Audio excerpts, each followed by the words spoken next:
They said mountain chickens were only good for two things: eggs and noise. The day Mara's hen laid a blue-green egg the color of glacial water, the valley birds went silent, the wind dropped like someone had closed a door, and for a long, suspended heartbeat, it felt as though the whole mountain was holding its breath, waiting to see what she would do. Mara almost dropped it the moment she picked it up. It was still warm, soft heat soaking into her calloused palm. But that wasn't what startled her.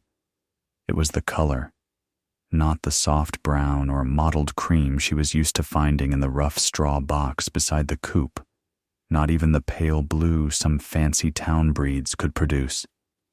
This was something else entirely, deep teal, like a river seen at dusk, with faint veins of darker green swirling through the shell, as if tiny currents were moving beneath the surface. For a second, she thought it was some kind of trick of the light, sun slipping through the pines, playing games with her tired eyes. She turned it slowly. The color didn't change. Her hen, a scruffy brown bird she'd rescued from a closing farm auction, stood on the edge of the nesting box staring at her with a look that felt far too deliberate for poultry. "What did you do, Hope?" Mara whispered.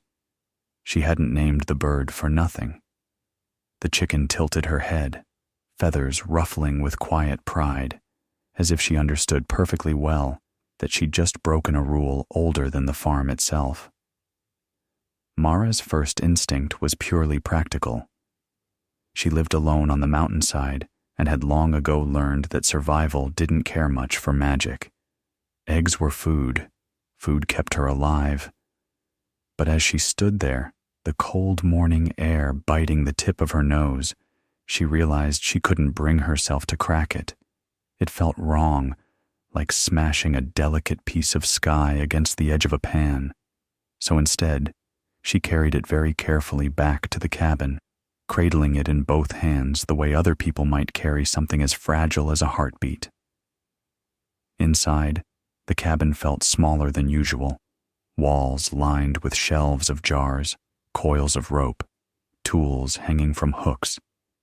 The fire in the stone hearth had died overnight. Only ashy embers remained. Mara set the egg gently in a chipped ceramic bowl on the table, then crouched to coax the fire back to life. Flames caught, licking up the kindling. Light grew, soft and golden. When she straightened again, the egg seemed even brighter by contrast, its cool tone standing out against the warm ones around it. "You're getting superstitious in your old age," she muttered to herself, though at 38 she knew she wasn't old, just worn in the way mountains make a person. Still, she didn't move it, didn't cook it.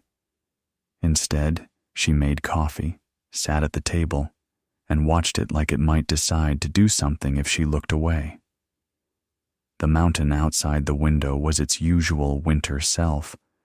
Dark evergreens, patches of old snow clinging to the shaded slopes, low clouds snagged on rocky peaks. Nothing seemed different, yet something felt different, like a note in the air she couldn't hear but somehow felt vibrating along her bones.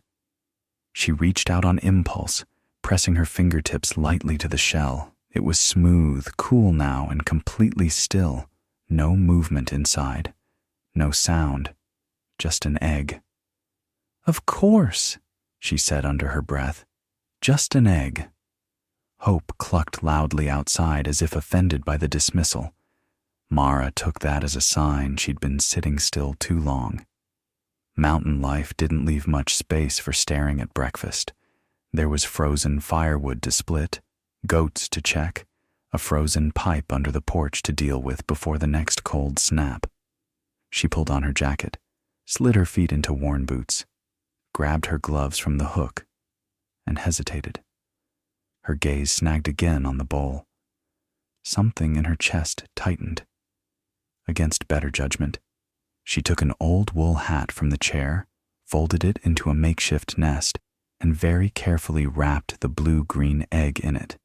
Then she carried it to the bedroom and slid it into the bottom drawer of her wooden chest under a stack of flannel shirts. Safe, hidden, protected from her own impulsive hunger and from whatever story the neighbors might start if they saw it. The nearest human soul lived a 30-minute walk down the slope. An elderly hunter named Vern, who liked gossip nearly as much as he liked solitude. If he heard she had a hen laying impossible eggs, half the town would know by the end of the week. And Mara wasn't ready to share this. Not yet. The day unfolded with the usual rhythm. She split wood until her shoulders burned pleasantly. She shoveled a path to the well. She checked the traps deeper in the trees, releasing 2 squirrels and resetting 1 empty snare. She fixed the hinge on the outhouse door that the wind had torn loose. Ordinary chores, ordinary aches. Yet the world felt subtly off-center, as if a new gravity point had appeared in the cabin drawer, and everything else was now quietly tilting toward it. Around noon, as she returned from the tree line with an armful of kindling, she saw Vern trudging up the path, his orange hunting cap bright against the muted forest. "Wasn't expecting company," she muttered, more to herself than anyone, but she raised a hand in greeting. Vern approached with the slow, deliberate steps of someone who'd spent a lifetime walking on ice and scree. His beard was more white than gray now. His eyes, though, were sharp as ever. "Morning," he said, looking past her toward the coop. "Your hen's been making a racket all day. Thought a fox might be nosing around." Mara frowned. "She's loud, but not usually that loud." Vern nodded, squinting. "Some things stir animals up. Storms, quakes, strange smells. Heard the coyotes howling all at once at sunrise. Whole valley woke up to that." He said it lightly, but his gaze lingered on her face like he was checking if she knew more than she let on. Mara kept her expression neutral. "Didn't hear a thing. Must have been dead asleep." A lie. She had been very much awake, fingers closed around something warm and impossible. Vern sniffed. "Well, guess it's nothing. Just felt odd. Like the mountain took a deep breath and forgot to let it out." His casual words mirrored the feeling she'd had earlier, so exactly that goosebumps prickled her arms beneath the jacket. She forced a laugh. "Maybe you're getting poetic in your old age." "Old age is when you finally notice the things that were always there," he grumbled. "You coming down to town next week? Supply trucks due?" "Maybe," she said. "Depends on the weather." "And on whether I'm still hiding a miracle in my bottom drawer," she didn't add. Vern gave the coop another long look before stomping off, his boots crunching through thin snow. Hope watched him go, wings slightly flared, body tensed in a way Mara had never seen. Not afraid. Guarding. That night, Mara told herself she wouldn't check the egg. She would read by lantern light, drink tea, listen to the old battery-powered radio if the reception behaved. She made it until the sky outside was fully dark and the fire had burned low, ember red, before curiosity bent her will like a green branch. She lit a smaller lamp and carried it to the bedroom, heart hammering for reasons she stubbornly refused to name. The drawer slid open with a soft creak. The wool hat lay where she'd left it. For a heartbeat, she was sure the egg would be gone, dissolved into air like a strange dream. But when she pulled back the folds of fabric, there it was. The blue-green shell seemed deeper in the lamplight, as though the color had thickened. It looked heavier. She picked it up carefully. Yes. Heavier. Not by a lot, but enough for her calloused fingers to notice. "That's not how this works," she murmured. She had raised chickens for years. Eggs didn't gain weight after being laid. They didn't darken either. And yet, on a reckless impulse, Mara held the egg close to her ear the way she had as a child, half expecting to hear ocean waves inside a shell. Instead, she heard something else. So faint she almost convinced herself she imagined it. A rhythm. Not quite a heartbeat. Not quite anything she recognized. A slow, pulsing thrum that seemed to match the distant rush of the river beneath the mountain. She jerked it away, breath catching. The sound stopped. Slowly, she raised it again. There. Still there. She stood frozen for a long time, the world narrowing to the fragile weight in her hands and the strange, steady beat inside it. She thought of smashing it, just to make the fear disappear.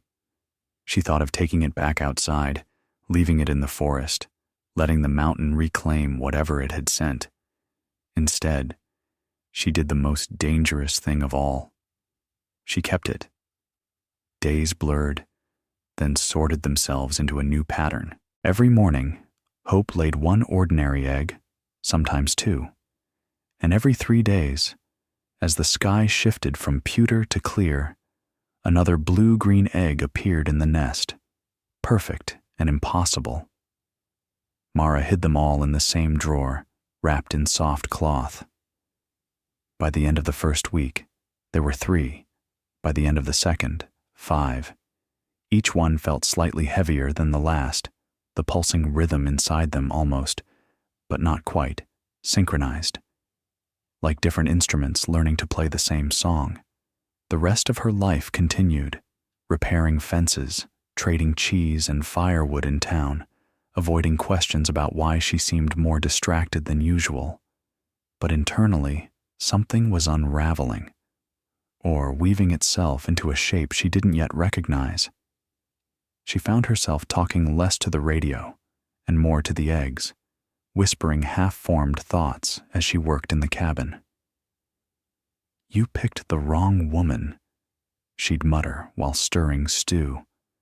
"I don't know how to be chosen for anything." Hope watched her with bright, unblinking eyes, always present, always near the cabin when a new egg appeared. Once, when Mara was slow to collect it, the hen actually pecked at her boot until she followed, then stepped aside like a messenger fulfilling her duty. By the 3rd week, the valley noticed. Not the eggs, not yet, but the way animals behaved. Vern stopped by again to return a borrowed axe and mentioned he'd seen a flock of crows circling the ridge without landing, something he'd never observed in 40 years on this mountain. A neighbor from further down the slope claimed his old hound refused to go outside after sunset, whining at the door like a nervous pup. "There's a pressure in the air," Vern said, squinting toward the peaks. "Like before a storm, but the sky is clear. You feel it?" Mara swallowed. She did. Every night her dreams were filled with the sound of distant wings and the taste of cold metal on her tongue. Every morning she woke up with the certainty that the mountain was watching her more closely than usual. "Just winter," she lied. "Everything feels heavier in winter." She thought she was the only human who knew the truth, or at least a fraction of it, until the day she returned from checking the creek and found her bedroom drawer open. Her heart stopped. The eggs sat in their nest of folded shirts, intact. But someone had clearly been here. The outer shirt was folded differently. The wool hat shifted. Panic surged, cold and sharp. She grabbed her rifle from the wall and did a quick sweep of the cabin and immediate yard. No one. Only Hope, pecking calmly near the porch. "Did you see anyone?" she demanded, feeling ridiculous the moment the words left her mouth. Hope just blinked. That night, Mara slept with the rifle within reach and a chair wedged beneath the door handle, an old habit from a different life she'd tried to leave behind. Sometime in the dead quiet of dawn, when even the creek seemed to hold its breath, She woke to a soft glow seeping from the edges of the drawer. For a disoriented second, she thought the cabin was on fire. Then she realized the light wasn't orange. It was the same deep teal as the shells, filtering through the wood as if the drawer itself had turned translucent. Her lungs forgot how to work. Slowly, her bare feet chilled by the floorboards, she crossed the room and eased the drawer open. The eggs lay in their nest, uncracked, unchanged in shape. But the air around them hummed, a barely audible tone that sank straight into her bones. Light seemed to bleed from the shells, not bright, but intense, like the glow of deep water seen at night. The rhythm she'd heard before was louder now, beating like distant drums underground. For a brief, wild moment, she thought she saw shapes moving inside the shells, shadows, coils, something stretching, unfurling. "No," she whispered, though she didn't know what she was refusing. No to danger, no to change, no to being pulled into something bigger than herself. As if in answer, the hum rose, then faded. The light dimmed and vanished, leaving only 5 ordinary-looking eggs the color of a stormy sea. The cabin felt dark in comparison, oppressive. She sank onto the edge of the bed, shaking. For the first time since Hope had laid that first impossible egg, Mara allowed herself to wonder if this wasn't a gift at all. What if it was a warning? Or a countdown? The mountain outside remained silent, as if waiting to see what she would decide to do next. Mara had always believed the mountains spoke in small, quiet ways, shifts in the wind, cracks in the snow, the low groaning of trees settling into winter. But the days after she discovered the blue-green egg felt different. The whole forest seemed to breathe around her, carrying secrets she wasn't sure she was meant to know. And every morning without fail, the chicken, her stubborn, wiry, cinnamon-feathered hen named Bristle, brought her another egg, unlike anything Mara had seen in all her years on the mountain. Each one glowed softly beneath sunlight, as if holding a piece of sky inside its shell. At first, Mara tried to convince herself there must be some natural explanation. A mineral in the soil, a strange plant the chicken had eaten. Something simple, something logical. But logic didn't explain the warmth of the eggs or how they pulsed faintly in her palm. It didn't explain how Bristle behaved, protective, yet strangely proud, as if she herself didn't understand what she'd laid, only that it mattered. And it certainly didn't explain what Mara heard the first night after collecting the 3rd egg. A faint hum beneath the floorboards, subtle as breath, steady as a heartbeat. Mara shot upright in bed, heart pounding. The cabin was dark, the fire in the stove long since collapsed into coals. The hum vibrated through the wood, threading up through her blankets. She swung her legs over the side of the bed and lit a lantern. The moment light touched the floor, the hum softened, retreating like a creature startled by flame. Mara followed it to the kitchen table where the 3 eggs sat nestled in a cloth bowl.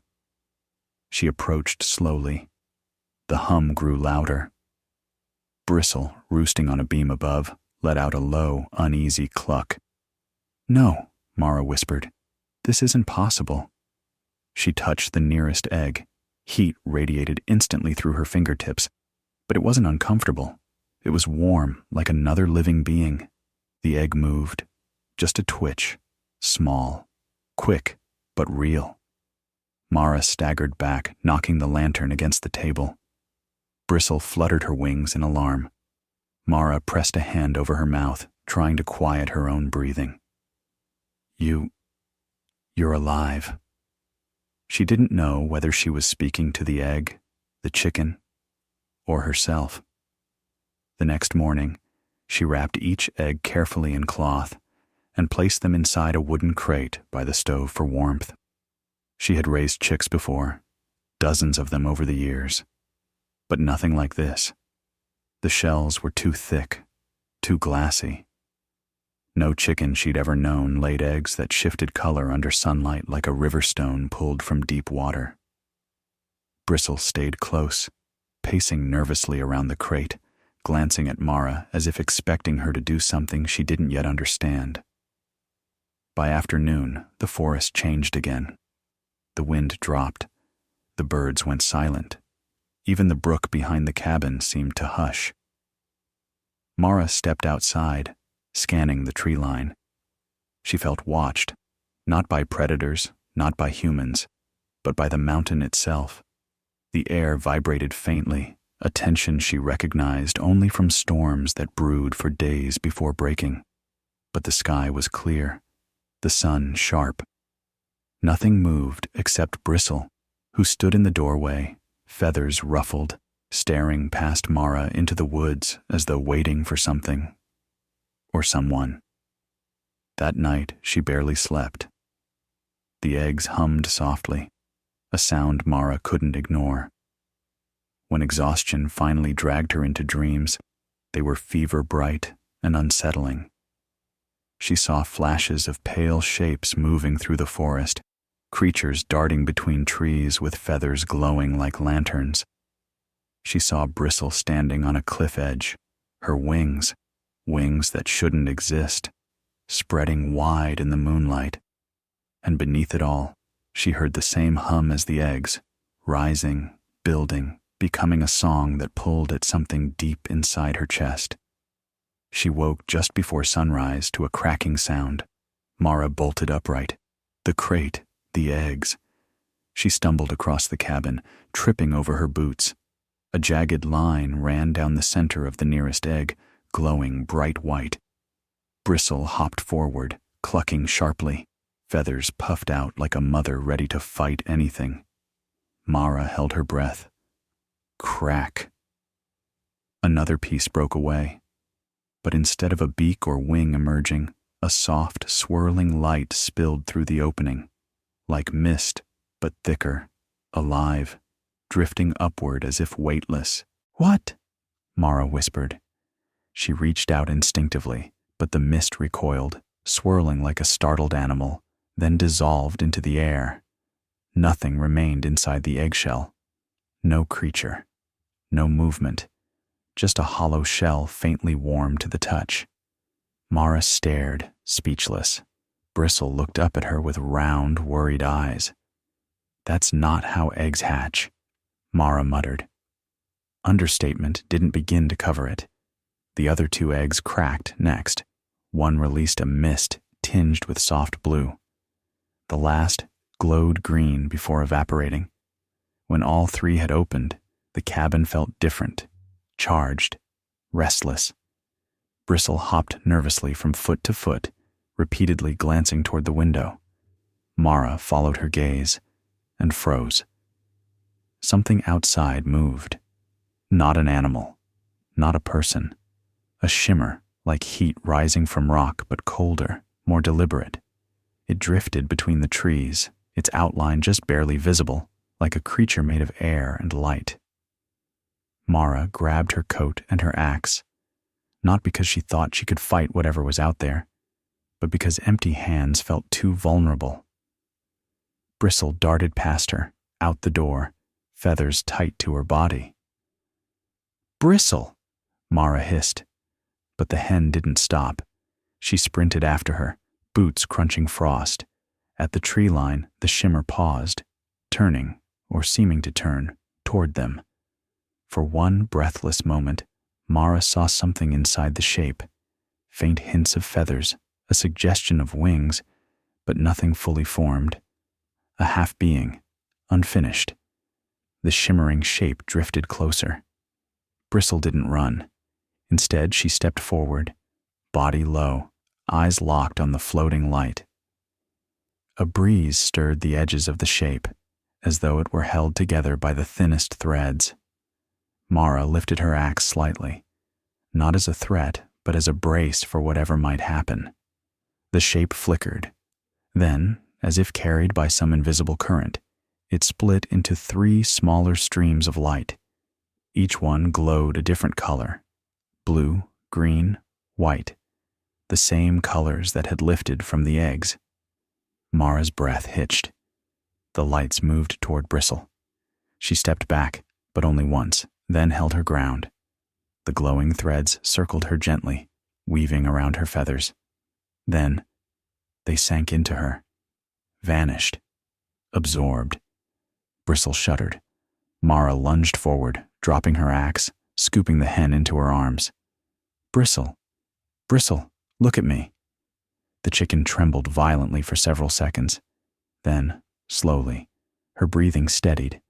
Her eyes blinked open, clearer, brighter than before. Mara carried her inside, hands shaking. She set her gently on a blanket by the stove. Something had changed.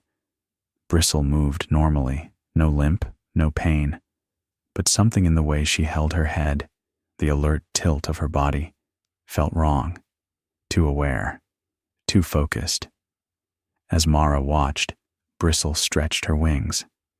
They looked ordinary at first, brown, speckled, familiar. Then she shifted slightly, and a faint shimmer passed across her feathers, like light catching hidden metal. It vanished as quickly as it appeared. Over the next days, Bristle behaved almost normally. Almost. She followed Mara everywhere, as if guarding her. She scratched at the ground not for food, but as though sensing vibrations. Some nights she refused to sleep, pacing in front of the cabin door until dawn. And Mara could no longer shake the feeling that the mountain was holding its breath. The wind blew differently. The ravens flew in tight circles, restless. Deer avoided the clearing entirely. On the 7th morning, Mara woke to Bristle's frantic squawking. The hen tore at the front door with her claws, feathers bristling like static. Mara threw the door open and froze. The forest was full of shimmering shapes. Dozens, maybe more. They drifted through the trees, silent, glowing faintly in the early light. Some moved like birds, some like foxes. Others had no familiar shape at all. They gathered in a loose ring around her cabin, watching. Mara's heart hammered against her ribs. Bristle stepped forward onto the porch, body trembling. With fear or readiness, Mara couldn't tell. The shapes parted slightly, making room. Mara swallowed, her mouth dry. She had never felt so small, not even during the worst storms of her life. "What do you want?" she whispered. The nearest shape paused. It flickered once, then darted toward Bristle. Mara gasped, but the hen didn't move. The light passed through her, not into, but through, like a current using her as a guidepost. A wave of shimmering energy rippled outward, linking the shapes together. The hum from the eggs returned, louder, layered, woven with meaning Mara couldn't understand. Bristle let out a low, throaty sound, a sound no chicken should make. For a moment, the humming shifted in response, like a conversation in a language older than the mountain itself. Then, as swiftly as they had come, the shapes began to rise. Up through the trees, up into the air, up into the bright morning sky, until they vanished like steam. Silence returned, deep, absolute, unnatural. Bristle collapsed. Mara rushed to her, cradling her gently. The hen was breathing, but faintly, like the effort of whatever had happened drained something essential from her. Mara held her close, tears burning her eyes. "I'm here," she whispered. "I'm right here." Bristle nuzzled weakly against her arm. Mara looked toward the sky where the beings had vanished, questions swirling inside her. Why her? Why Bristle? What had those eggs been? Over the following days, Bristle recovered slowly, though she never fully returned to who she'd been. The shimmer in her feathers remained. She grew calmer, wiser. Sometimes she would stare into the forest for hours, as though listening to a song only she could hear. Mara kept the cracked eggshells in a small wooden box by her bed, unable to throw them away. They no longer glowed, but they still felt warm, like embers holding on to their last memory of fire. She didn't know what the mountain had given her, or what it had taken, but she knew this. Life on the ridge would never be ordinary again.